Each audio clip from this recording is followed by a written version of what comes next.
Thank you so much for the invitation. I see people are leaving, so that's because I'm going to talk about an embarrassing subject. Actually, out of interest, quality of life is something that is not really addressed much in patients with PSC or liver disease generally, and it's really only something that I've been more cognizant of over the last few years. So who has actually ever been asked about quality of life?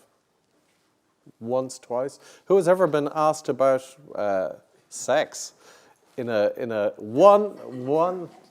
That was possibly in case you might have been someone was trying to recruit you into something called the PSC study. No, that's that biological models. Yeah.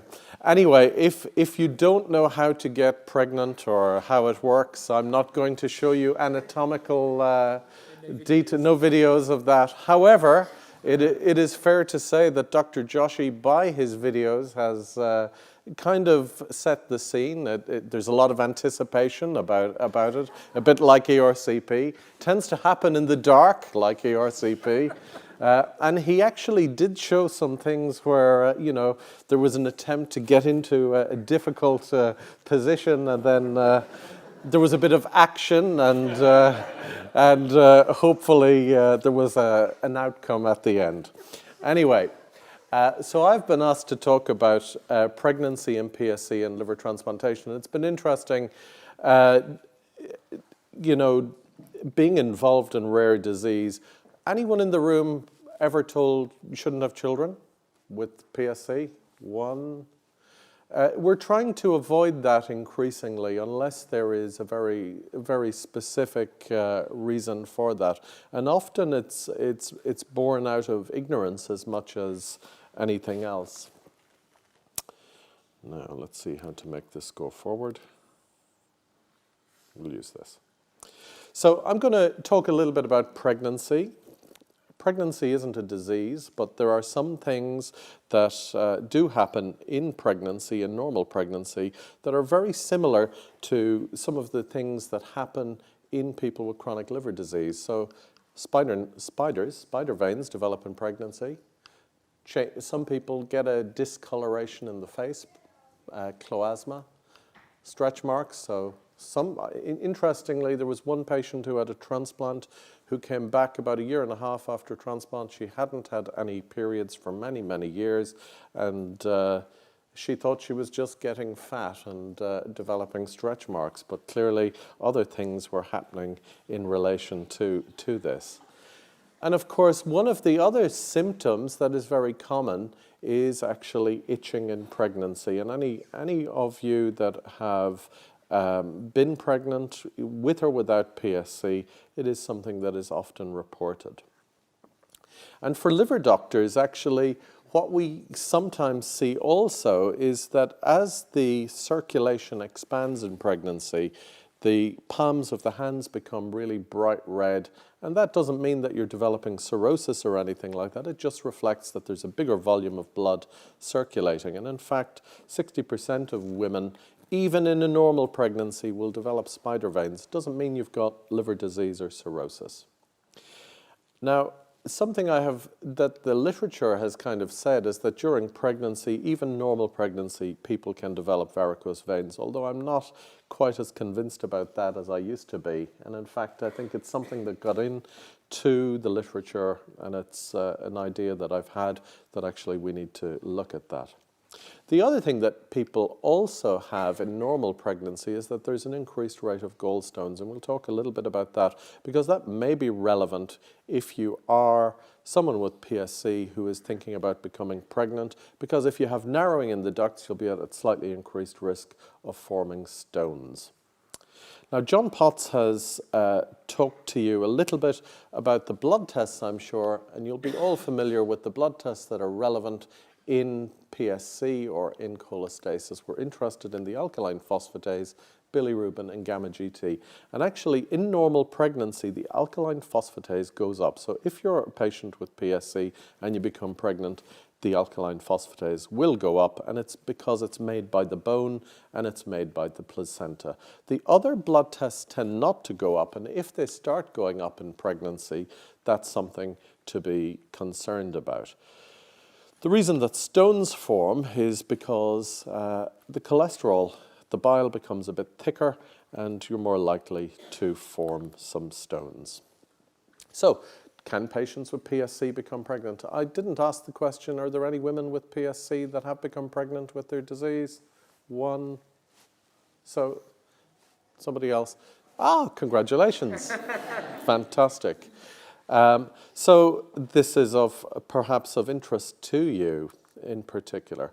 Now, within the United Kingdom, we always hear about the bad outcomes of pregnancy, and that is because that actually the UK, one of the things that happens is that we're interested in understanding what are the reasons that women come to harm during pregnancy. So there's an obstetric surveillance system that records outcomes in relation to pregnancy. And one of the things that has been identified, of course, is that actually if you have risk factors, you're going to be more likely to have maternal death. Now, just because you have PSC doesn't mean that that is the case by any stretch of the imagination, but if you have cirrhosis and you have more severe disease, you're much more likely to come to harm. And then if that is the case, then you need to be managed in a very proactive way. Age greater than 30, and of course women are taking their time to getting pregnant. So when you start getting these additional things, it increases the risk of problems. Of course, this is a well-educated audience. You're well-informed. If anything were to happen, you would be asking for help. It's actually the people who can't access help that we really worry about. So what is the data around PSC? Well, the first thing to say is if you have PSC, it doesn't mean you're not going to be able to have children. Fertility is not reduced at all. And actually, comparing women with PSC against the normal population, and this is a big study published in the last decade, the rates of number of children doesn't differ between PSC patients and controls. But actually, the numbers of pregnancies are really quite small. So 25 pregnancies in this cohort over a period of a number of years, 25 pregnancies in 17 patients, mean age at conception 31 years. Now, if you, sometimes, as I've said to you, the liver tests may go up in the pregnancy, and also after the hormones drop, after the baby is delivered, again, the liver tests can go up. But actually, for the majority of patients, as long as you don't have any major complications, you tend to have live births. Of course, you have the same risk of having miscarriage in the first 12 weeks as everybody else if you become pregnant. But generally, as long as your PSC is well controlled, there should be no issue and normal development of the babies over a number of years. Now, a lot of people worry about if I am on URSO, and you've heard Dr. Potts talk about this today, URSO, no URSO. If you are on URSO, it's not a problem. And indeed, if you develop itching in pregnancy, URSO is as safe as houses. And in fact, for the condition of itching specifically in pregnancy, URSO is absolutely the right thing to do. Or indeed, if you have inflammatory bowel disease or overlap and you're on azathioprine, and we'll talk about this in relation to transplantation, no issues whatsoever. Now, there's a lot of the best information collected around inflammatory bowel disease and indeed pregnancy in general comes from big population databases in Northern Europe. And in fact, the Swedish population, it's very well documented. So they've been able to look at if you've had PSC, you became pregnant and you had inflammatory bowel disease, in this group, or no inflammatory bowel disease. What does it mean? Well, these are relatively small numbers, but actually, paradoxically, if you don't have inflammatory bowel disease, you seem to have a greater likelihood of a preterm birth.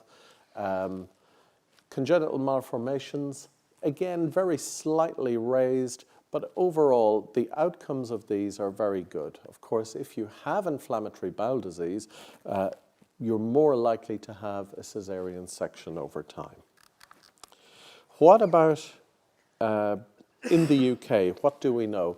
Well, this is data that we've collected with Rachel Westbrook from the Royal Free and 10 different centres around the United Kingdom. And we were collecting data on PSC and PBC. And actually, the outcomes are very, very good. Birth weights tend to be very, very comparable to normal delivery. And actually, the only difference between PSC and PBC, which we're not necessarily talking about today, women with PSC are more likely to get pregnant a little bit younger. But I think it's noteworthy that we're having women, even in their 40s, becoming pregnant with the disease. And in fact, the outcomes of pregnancy are very, very good. These are the outcomes that we have. Preterm birth, less than 37 weeks, 8 out of 34 pregnancies. Small for gestational age, small babies, only 3 out of 34, 9%, or needing admission to neonatal intensive care. Again, because they're premature, they'll be admitted to neonatal intensive care. So for babies, it's not a big problem. The risk of an emergency cesarean section, not particularly higher than average, but in fact, women with PSC seem to be more likely to be delivered with a cesarean section, so it's not a big deal. I'm just going to mention Gallstone disease. Why does it happen? Well, this is a bit of biochemistry. You get, this is a reminder for Dr. Joshi, who deals with gallstones all the time.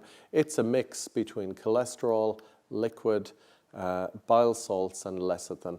And actually, what you have is a balance between all of those three things. And as long as the right balance is there, you don't develop stones. If the cholesterol goes up, you're more likely to develop cholesterol stones. If the bile salts go up, you're more likely to get bile salt bile salt stones. But the majority of the time, you have this balance, no stones, the bile is flowing nicely. Pregnancy, that changes. You're more likely to get stones in the pregnancy. And that's what, and as I've said to you, cholesterol secretion goes up and the bile becomes supersaturated. What happens if you get gallstones in pregnancy? This is American data, and this tells you a little bit about the difference between specialist centers and non-specialist centers. And this is why it's important to know your gastroenterologist, know your hospital that you're going to, because again, sometimes people will be talking about open cholecystectomies versus keyhole surgeries. And actually what you want to be doing is avoiding open surgery where you possibly can, because surgical complications goes up, you stay longer in hospital, but it's all about making sure that you know exactly where you go to. So bigger complications for the baby, bigger complications for the mum if you develop gallstones in pregnancy and have an open operation. So you want to be telling your surgeon exactly what you want from them where possible. And also, where you have your surgery is important. If you are pregnant and God forbid you run into problems, you want to be in a big volume center rather than a high volume, or you want to be in a big volume center rather than a low volume center, because again, big differences in the amount of complications, both for mum and for baby when it comes to stones. Okay? Seems obvious.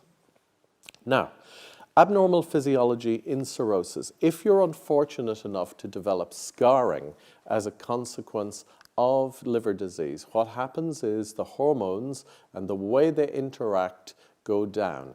So for women, you have slightly reduced fertility. The ovaries don't respond as quite as well, so the actual periods become abnormal. If you're a man with liver disease, progressive liver disease, the desire, that energy that you have, that potency that you have tends to go down, and also the female hormones tend to actually go up in parallel because the liver doesn't metabolize hormones quite as good as it should.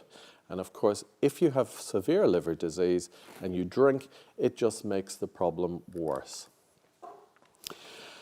Now, if you have cirrhosis, this won't really be relevant for anybody in this audience, but a lot of people worry about it. If you have cirrhosis and you become pregnant, what are the things to be concerned about? Well, actually, we know that even women with cirrhosis can become pregnant, and the outcomes depend on how severe the disease is. Rachel Westbrook, who some of you will know from the Royal Free, she was my fellow here at King's once upon a time. This was some of her work. She showed that actually, if you had more advanced liver disease, you were at slightly higher risk of a liver-related problem in pregnancy. So this is why if you are pregnant with PSC, you need to be followed up a little bit more closely because of the stones in relation to scarring and so forth. So, and again, this is just a slight take-home message. So more severe disease, you got to be a little bit more carefully managed. Now, this is data from King's over a number of years in relation to having chronic liver disease or not. Actually, the things that really matter if you do have cirrhosis is your albumin level. If you're getting pregnant, it's all about your albumin level and your bilirubin level. And what you can do is you can calculate a specific formula called ALBI. It's a relationship between albumin and bilirubin, and that allows you to predict the outcome of pregnancies, both live birth and non-live birth.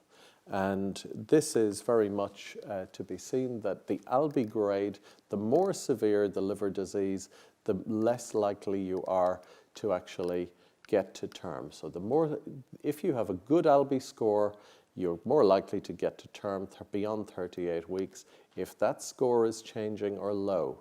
And again, this is something that your doctor should be discussing with you, your obstetrician should be discussing with you if you are becoming pregnant to look at the outcomes. You're more likely to get to term, the better your liver disease. So the chance that if you're in this severe group, less likely to get to term. But that's unlikely to happen in patients with PSC. The majority of patients are going to be absolutely fine.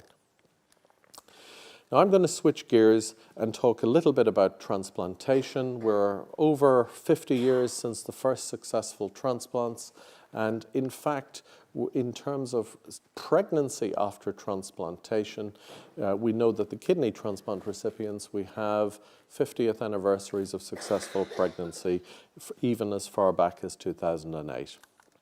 So if you've had a transplant, again, sometimes there's a little bit of planning that is required because actually if you have had such severe liver disease that you haven't been able to become pregnant, then there's a bit of planning to be done because you have other issues in terms of immunosuppression, complications associated with the pregnancy. You're going to be worrying about breastfeeding and contraception afterwards.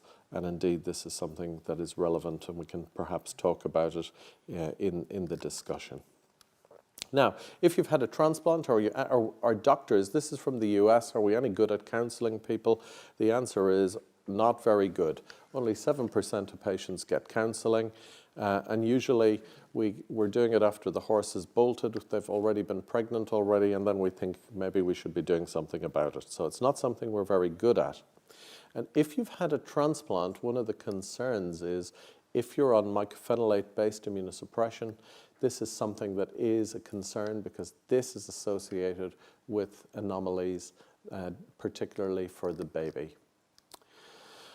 Now, sexual function in liver transplant patients and indeed patients who have been transplanted, there aren't good studies of what patients are actually experiencing in terms of sexual function and sexual health. And this is something that we're interested in, and hopefully we'll work with the PSC support groups and the PBC and autoimmune groups to look at this in a little bit more detail. But actually, after transplantation, hopefully things improve, but actually for some patients it really doesn't improve that much. And certainly you can see some people have a little bit better life, some people don't. Now, I would say to you that this is all in Nebraska in the United States. It's pretty cold. And of course, it's better if you live in Brazil, you know. So I really can't comment on that, but you know, life seems to be better. And again, it's also interesting that the poor Canadians, a bit like the Nebraskans, there must be something about the snow. So I hope, I'm looking forward a little bit to climate change. Life might get better for us all here. Anyway. The other thing I would say is that actually for men who have been transplanted, there's a lot of Viagra being prescribed or being looked for, and now it's over the counter, so ladies, watch out, is all I can say. Now, a lot of people worry about safety of drugs in transplant and pregnancy, of course. Urso, I've said to you, is safe if you're on it. The majority of drugs for inflammatory bowel disease are actually very safe. Steroids are safe. And actually, they have been graded like this in terms of categories of safety. It's been refined in the United States, but this is still very useful. We always worry about drugs that used to be labeled Class D. Azathioprine or Imuran has been in that category, but probably shouldn't be. It's a very safe drug. There are thousands and thousands of babies born to women on azathioprine. But if you're on Celcept or mycophenolate, this is the drug that we really worry about. And men on mycophenolate getting into pregnant, who are planning to father children, we're probably not as good as we should be in saying, actually, be careful. Although there are plenty of babies born to couples where the man has had Celcept or mycophenolate. So, if you've been transplanted, cyclosporin, Prograf, Advograph, all of those preparations are absolutely safe. Azathioprine has had bad press, but actually is really safe. This is the one that we really worry about. And if you've got inflammatory bowel disease, many of the monoclonals are actually also safe. Now we're interested in looking at the drugs in terms of how do they affect the pregnancy, are they safe in breastfeeding, and actually, what about if you are thinking about becoming pregnant, are they safe in terms of preconception or infertility? So we're now beginning to change from this black and white safe, unsafe, to thinking about them in a slightly more sophisticated way. This is not to frighten you, but mycophenolate, 27% of babies who are exposed to it develop pretty severe abnormalities, ears mainly, small chins, and they can also have problems with the way that the gut and the heart actually forms. So that's not to frighten you, but it is something that we're concerned about. So this is this is women of childbearing age at King's College Hospital. You can look at this in two different ways. The number of women of childbearing age getting access to transplantation, that's a good thing. The amount of women in the United States getting access to transplantation seems to be less. It's about 30% of waiting lists. So at least we can say there's a bit more equity in the UK in terms of access to transplantation. What I would also say is that actually, if you look at the women who are transplanted over these decades who are getting pregnant, it used to be 1 or 2 a year.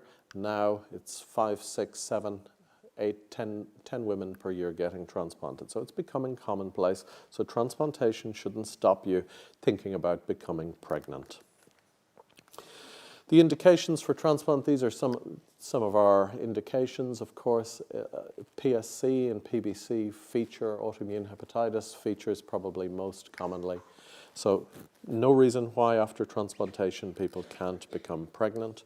And this is really the crux of it, the numbers of complications. High blood pressure in pregnancy, and pre-eclampsia. These are probably the things that we worry about most. The chance of really bad hypertension is low, diabetes 6%, which is a bit higher than the average pregnant population, but high blood pressure is the thing that you actually have to focus on in pregnancy.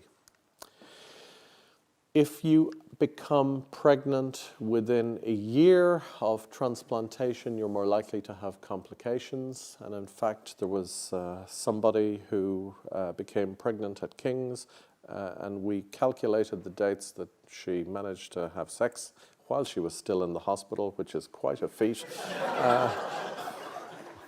We didn't inquire in relation to the location, but we have some suspicions. But actually, the outcome in terms of preterm birth, the reason you should try and wait longer than a year is because the immunosuppression is more stable, the liver has settled in, and then the outcomes are much more likely to be better.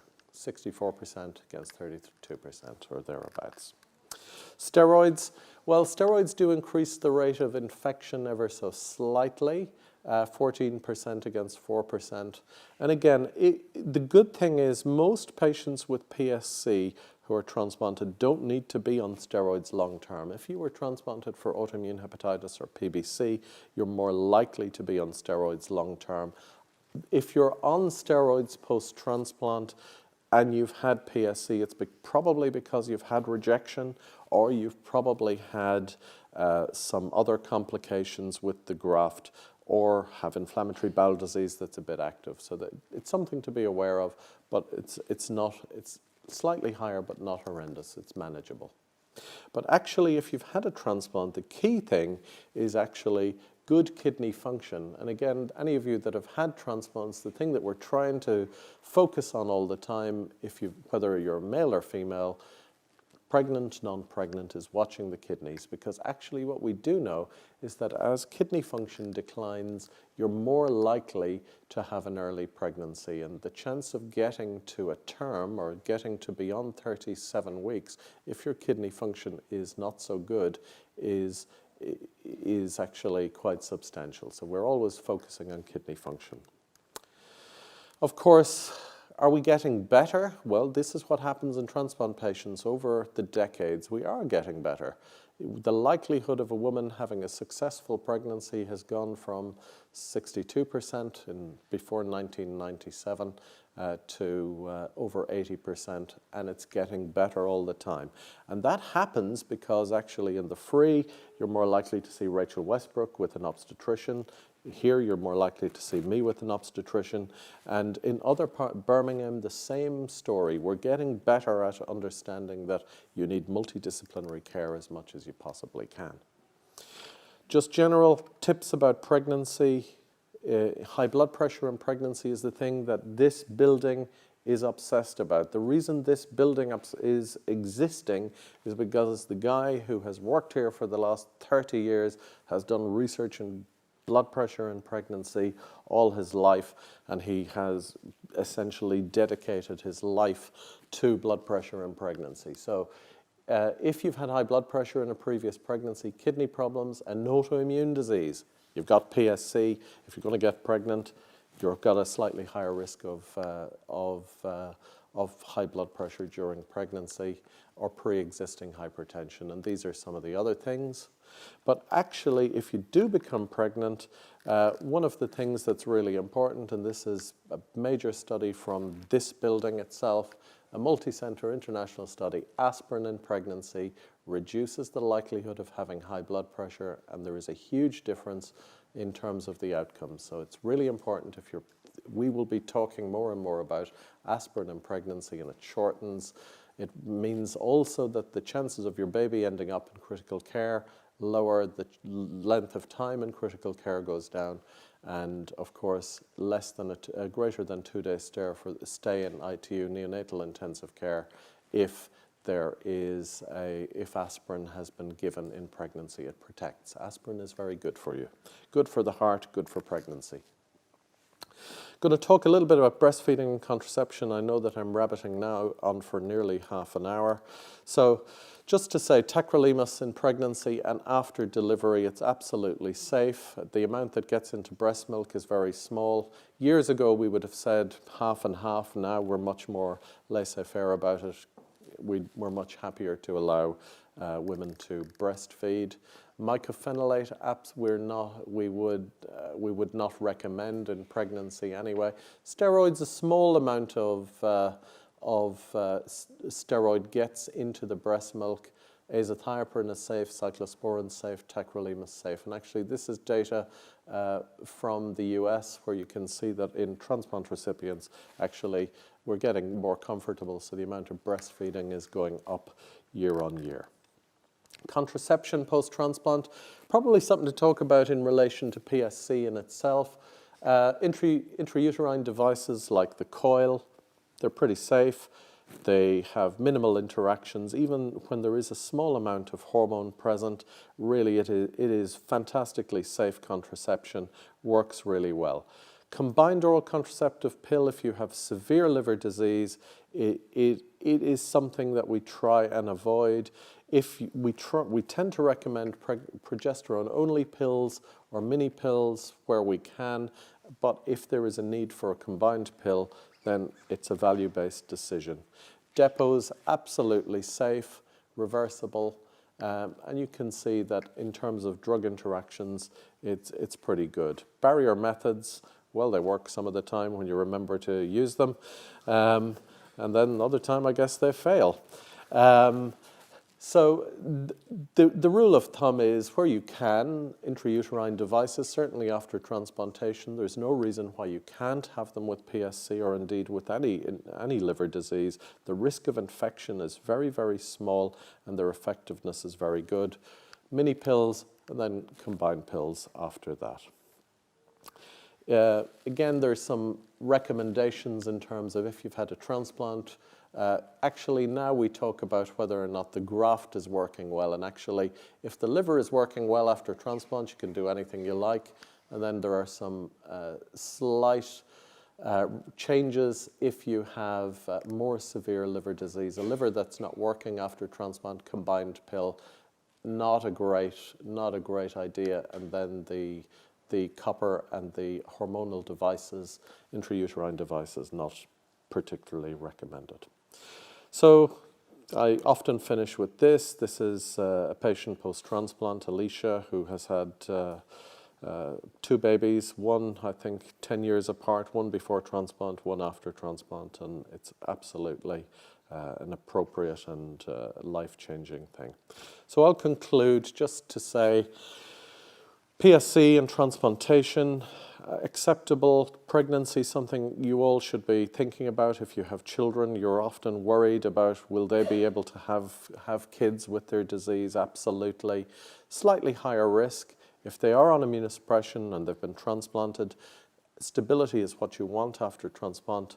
They should be managed in a multidisciplinary way. We try and do that. And actually, education is all about the individual risk with the pregnancy. And we want to really collect cases as much as possible. So I'll leave it at that and we can have some questions. Thank you so much.